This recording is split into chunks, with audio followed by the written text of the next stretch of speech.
ভাবে গণতন্ত্রায়ন করবে। প্রথমে অর্থনীতিকে খালি রাজনৈতিক গণতন্ত্রের মাধ্যমে আপনি মুক্তি পাবেন না, আপনার অর্থনীতিকে গণতন্ত্রায়ন করতে হবে। অর্থাৎ যেটা দিয়ে বিএনপির প্রথম চেয়ারম্যান সাহেব শুরু করেছিল যে বাংলাদেশের সকল মানুষের সমান অধিকার থাকতে হবে অর্থনীতিতে পার্টিসিপেশন করার জন্য, অর্থনীতিতে তাদেরকে ইন্টিগ্রেট করার জন্য। আপনার একেবারে কৃষি খাত থেকে শুরু করে ম্যানুফ্যাকচারিং থেকে শুরু করে সেবা খাত থেকে শুরু করে আপনি সর্বস্তরের বাংলাদেশের মানুষের পার্টিসিপেশন কীভাবে নিশ্চিত করবেন। এন্টারপ্রেনার্সদের মধ্যে আপনি কি সকলে কি লেভেল প্লেইং ফিল্ডে অপারেট করতে পারবে কি পারবে না, এখান থেকে মার্কেট অপারেট করবে নাকি সরকার চালিত অর্থনীতি হবে অথবা পৃষ্ঠপোষকতার রাজনীতি হবে। সেই জায়গাগুলোতে আমাদেরকে ইকোনমিক মডেল, নতুন মডেলে আমাদেরকে সিদ্ধান্ত নিতে হবে থ্রু ডেমোক্রেটাইজেশন অফ ইকোনমি। সকলের জন্য লেভেল প্লেইং ফিল্ড থাকতে হবে। এবং বাংলাদেশ হচ্ছে ওয়ান অফ দ্য বিশ্বে এখন ওই যে যখন লুটপাট করতে হবে, যখন অলিগারদের অর্থনীতি হয় তখন কিন্তু নিয়ন্ত্রণ বেড়ে যায় আপনি দেশে, কারণে কিন্তু নিয়ন্ত্রণ বাড়তে থাকে। এটা হচ্ছে তাদেরকে প্রোটেক্ট করার জন্য, তাদের জন্য সুবিধা সৃষ্টি করার জন্য। বাংলাদেশ বর্তমানে একটা ওভার রেগুলেটেড কান্ট্রি। আপনাকে এই রেগুলেশন থেকে বের হতে সিরিয়াস ডিরেগুলেশন করতে হবে, লিবারালাইজেশন করতে হবে। আপনাকে অর্থনীতিটাকে এই অলিগার্কি থেকে আপনাকে মুক্ত করে আনতে হবে।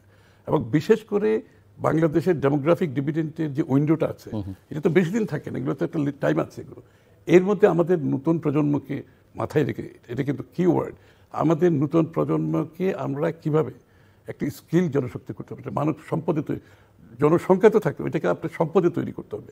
এইটার জন্য আপনাকে বড় ইনভেস্টমেন্ট করতে হবে, বিনিয়োগ করতে হবে শিক্ষা খাতে, স্বাস্থ্য খাতে।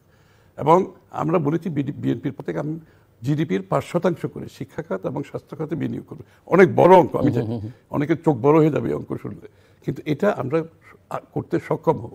আমরা বলছি প্রথম 18 মাসে, আগামী সরকার যদি নির্বাচিত হয়, 18 মাসে আমরা 1 কোটি এমপ্লয়মেন্ট সৃষ্টি করতে হবে, কর্মসংস্থান সৃষ্টি করতে হবে। এবং আমরা এটা কিন্তু কাজও করে ফেলেছি। 1 কোটি লোক কিভাবে, সেটার জন্য তো যথেষ্ট বিনিয়োগ ছাড়া তার সিরিয়াস বিনিয়োগ লাগবে। কর্মসংস্থান বিনিয়োগ তখনই আসবে যখন আপনার ইকোনমিকে আপনি ডিরেগুলেট করবেন, লিবারালাইজ করবেন। দেশেও বিনিয়োগ হবে, বিদেশিও বিনিয়োগ হবে। এবং বিনিয়োগ এবং এমপ্লয়মেন্ট বলতে আমি শুধুমাত্র চাকরির কথা বলছি না, সেলফ এমপ্লয়ের কথা বলছি, বিদেশি বিনিয়োগের কথা, বিদেশে কর্মসংস্থানের কথা বলছি। এবং এই যে বিশাল আমাদের যে জনশক্তি, বিশেষ করে শিক্ষিত জনশক্তি যারা উঠে আসছে, তাদের জন্য এমপ্লয়মেন্ট ক্রিয়েট করার জন্য, মানে কর্মসংস্থান অথবা আত্মকর্মসংস্থান, বিশাল একটা আপনাকে দুয়ার খুলে দিতে হবে। এখানে skill development, upskilling, reskilling, all source of investment, আমরা হেভি ইনভেস্টমেন্টে যেতে হবে।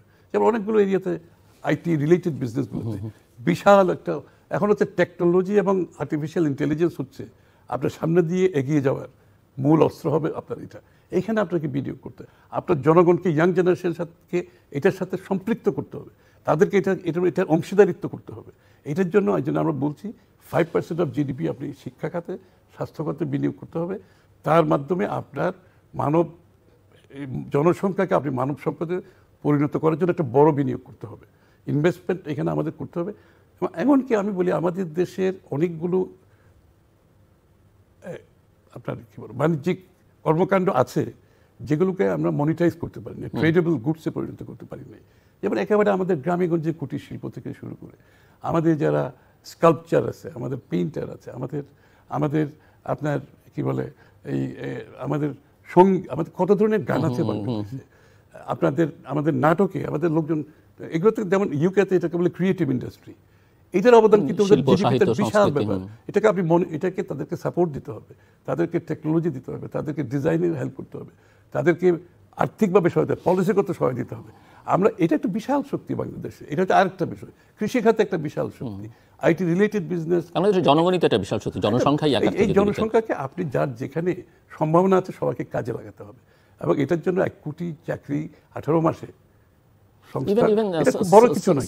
আমরা অনেকে মনে করি আপনারা বলেছেন 1 কোটি টাকা, আমরা তো একটা হোমওয়ার্ক করে বলেছি, আমরা তো একটা অফ দ্য কাফ একটা ফিগার ছুড়ে দিই, এটা আমরা হোমওয়ার্ক করা আছে। সার্ভিস ইন্ডাস্ট্রির কথা বলি বা ট্যুরিজমের কথা বলি, বাংলাদেশ এটা কখনোই খুব এক্সপ্লোর করার চেষ্টা করে কোনোদিন করে নাই। সার্ভিসের বিশাল ব্যাপার। আপনি বিএনপি যদি ট্র্যাক রেকর্ড যখন প্রথম সরকার, দ্বিতীয় সরকার, তৃতীয় সরকার, আমাদের গ্রোথ রেটটা আপনি দেখেন 3% থেকে 5% থেকে 7.06%। এখন এই গ্রোথটাকে আমাকে 8% ওভার নিয়ে যেতে হবে। এই যে স্বপ্নের কথা আপনি বলছেন বা কর্ম পরিকল্পনার কথা বলছেন, ভূ রাজনৈতিক এবং ভূ অর্থনৈতিক বাস্তবতাকে অস্বীকার করে সেটা আবার করা যাবে না। তো সেই জায়গায় আমি একটু, আপনি দীর্ঘদিন যাবত বাংলাদেশ জাতীয়তাবাদী দল বিএনপির ফরেন রিলেশনসের দায়িত্বে আছেন এবং নেতৃত্ব দিয়েছেন। আপনার কাছে আমি একটু বলতে চাই যে বাংলাদেশের পররাষ্ট্রনীতি এই যে বর্তমান বিশ্ব বাস্তবতা কি হওয়া উচিত আসলে, এবং আর সাম্প্রতিক কিছু ইস্যু যদি আমি টানি, আজকে যে ভারত এবং পাকিস্তানের মধ্যে যে সমস্যা, সেখানে ইচ্ছে হোক অনিচ্ছায় হোক বাংলাদেশের প্রসঙ্গটা অনেকে বুঝে হোক না বুঝে হোক জড়িয়ে পড়বার একটা প্রবণতা দেখা যাচ্ছে। সেখানে বাংলাদেশ আসলে কি রোল প্লে করা উচিত?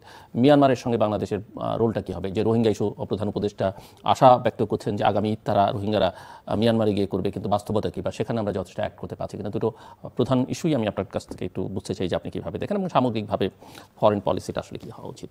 আপনি চীন ভারতকে কিভাবে ব্যালেন্স করবেন, আপনি চীন যুক্তরাষ্ট্রকে কিভাবে ব্যালেন্স করবেন? আমাদের মতো একটা দেশ স্ট্র্যাটেজিক্যালি যেখানে আছি এবং আমাদের দেশের সাইজ অফ দ্য ইকোনমি সব কিছু মিলিয়ে আমাদের বিএনপি কিন্তু সবসময় এটা করে আসছে আগে থেকে, সেটা হচ্ছে মাল্টিল্যাটারালিজম। আমরা কোনো দেশকেন্দ্রিক পলিসি করা আমাদের জন্য সম্ভব হবে না। We should be open to all the countries of the world. যার সাথে আমাদের পররাষ্ট্রনীতির মধ্যে যাদের কাছ থেকে যাদের সাথে সম্পর্ক রেখে বাংলাদেশের দেশ এবং দেশের মানুষের যে আমাদের বেনিফিট আসবে, আমাকে সেই জায়গায় যেতে হবে। এই জন্য আমাকে মাল্টিল্যাটারাল ভিউজটা আমাকে কন্টিনিউ করতে হবে। চাইনার সাথে আমাদের যে জায়গাগুলোতে স্ট্রেংথ আছে, কম্পারেটিভ অ্যাডভান্টেজ আমাদের যেটা আছে, এটা আমরা ব্যবহার করতে হবে। চাইনার সাথে যত বিনিয়োগের যে বিষয়টা করতে হবে, ইকুয়ালি আমেরিকার বেলাও তাই, ইউর বেলায়, প্রত্যেকটা রাষ্ট্রের বেলায়, যুক্তরাজ্য, সবগুলো দেশের সাথে আমরা ওপেন থাকবো। আমরা কোনো দেশকেন্দ্রিক পলিসি করা ঠিক হবে না। বিগত দিনে আমরা দেখেছি আমাদের দেশকেন্দ্রিক পলিসি করে সেটা আমাদের অর্থনীতিতে লাভ হয় না, রাজনীতিও ধ্বংস হয়েছে, এবং বাংলাদেশ আজকে এখানে এসে দাঁড়িয়েছে। কোনো দেশকেন্দ্রিক আমরা যেতে পারবো না। আমাদের সকলের সাথে সুসম্পর্ক রাখতে হবে। সুসম্পর্ক রেখে যাদের সাথে যেখানে আমাদের মিউচুয়াল বেনিফিট থাকবে, পারস্পরিক আমাদের সুযোগ সুবিধা, আমাদের দেশের আর্থিক উন্নয়নে আমাদের যেটা পাওয়ার, সেটার ব্যবস্থা আমাদের থাকতে হবে। আমরা এখানে প্রায়োরিটি সেট করে কোথাও যাওয়ার দরকার তো নেই। আমার দেশের জন্য যেখান থেকে যা করার যতটুকু সুযোগ নেওয়ার আমাকে নিতে হবে সেটা, এবং আলটিমেটলি বাংলাদেশের ইন্টারেস্টে, বাংলাদেশের মানুষের ইন্টারেস্টে করতে হবে।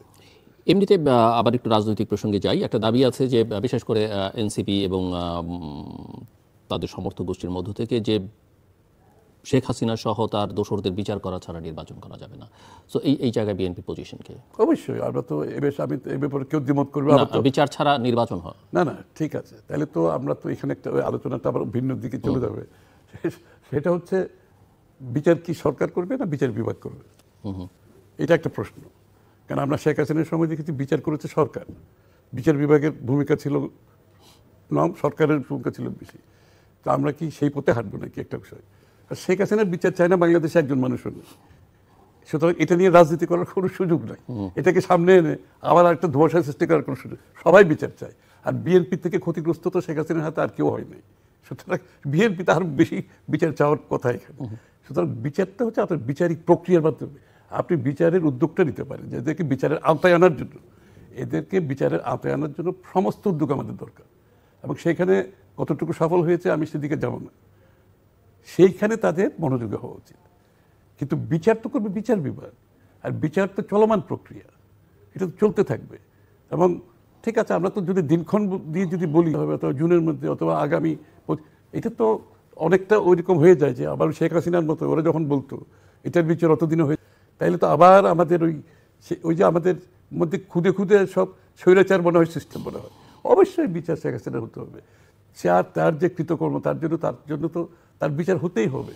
এতগুলো মানুষের জীবন নিয়েছে, এতগুলো মানুষ গুম হয়েছে, খুন হয়েছে, পঙ্গু হয়েছে, এতগুলো মানুষের জীবন ধ্বংস হয়ে গেছে। 60 লক্ষ বিএনপির নেতাকর্মীর বিরুদ্ধে মিথ্যা মামলা দিয়ে অনেকে একেবারে সর্বহারা হয়ে গেছে, মানে আর সহ্য করতে না পেরে অনেকে তাদের পরিবারের সদস্যরা এখনো খুঁজে পাচ্ছে না। এগুলোর বিচার তো না হলে তো আগামী দিনের জন্য তো আমাদের এই ক্ষত থেকেই যাবে। আওয়ামী লীগ কি নির্বাচনে অংশ নিতে পারবে না আওয়ামী লীগকে ব্যান করা হবে কি হবে না, এই নিয়ে বিতর্ক আছে এবং সেখানেও বিএনপি পজিশন নিয়ে নানা রকমের কথাবার্তা। না, আমাদের অবস্থা সেখানে পরিষ্কার। এখানে ব্যান করা তো বিএনপিরও দায়িত্ব না, অন্য দলেরও দায়িত্ব না। এইগুলোর ব্যান যে কোনো কাউকে যদি আপনাকে বন্ধ করে, যেমন আমরা যখন জামাতে ইসলামকে ব্যান করেছি তারও প্রতিবাদ করেছি তখন। আর এখনো যদি আওয়ামী লীগকে